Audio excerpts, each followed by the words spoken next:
Hater Combo Fiend Rose is here to provide a closer look at Sakura in Ultra Street Fighter 4. This schoolgirl continues to vie for Ryu's attention through hard hits and relentless pressure.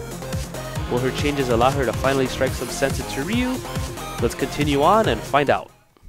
Sakura's Jumping Heavy Punch was one of the best jumping attacks in AE 2012. There weren't many characters that could anti-air this attack properly, which meant that more often than not, using this attack to get in was the right choice.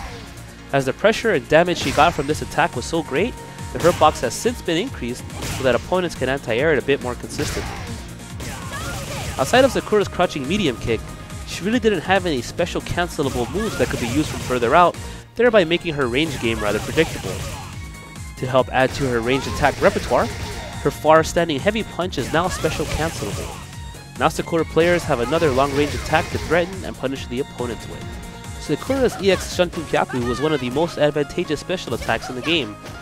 As there was virtually no risk associated with using this, Sakura players were able to use this attack to turn the tide of the match when they were on the defensive, keep up their relentless pressure, or possibly combo into a knockdown or ultra.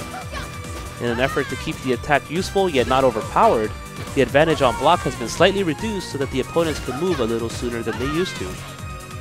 As Sakura is generally the aggressor, opponents had to work quite hard to corner her. Whenever this would happen, however, Sakura players were able to escape quite easily by performing her air Shunpun Kyaku early on in her jump. This has since been addressed in that when used on the way up, she can no longer get away from the opponent. Now Sakura players will have to think of other methods to escape or fight their way out.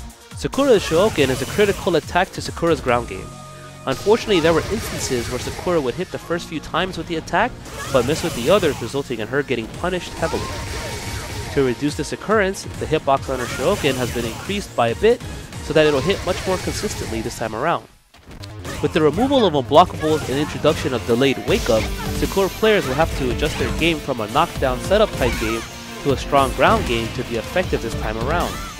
That said, Sakura has been given the tools to continue her hard-hitting reign of terror in the form of her far-standing heavy punch and Shoryuken burst. Once players adjust their strategy with Sakura, they'll see that she can still hang with the best of them and may have different mix-ups than those employed in the past.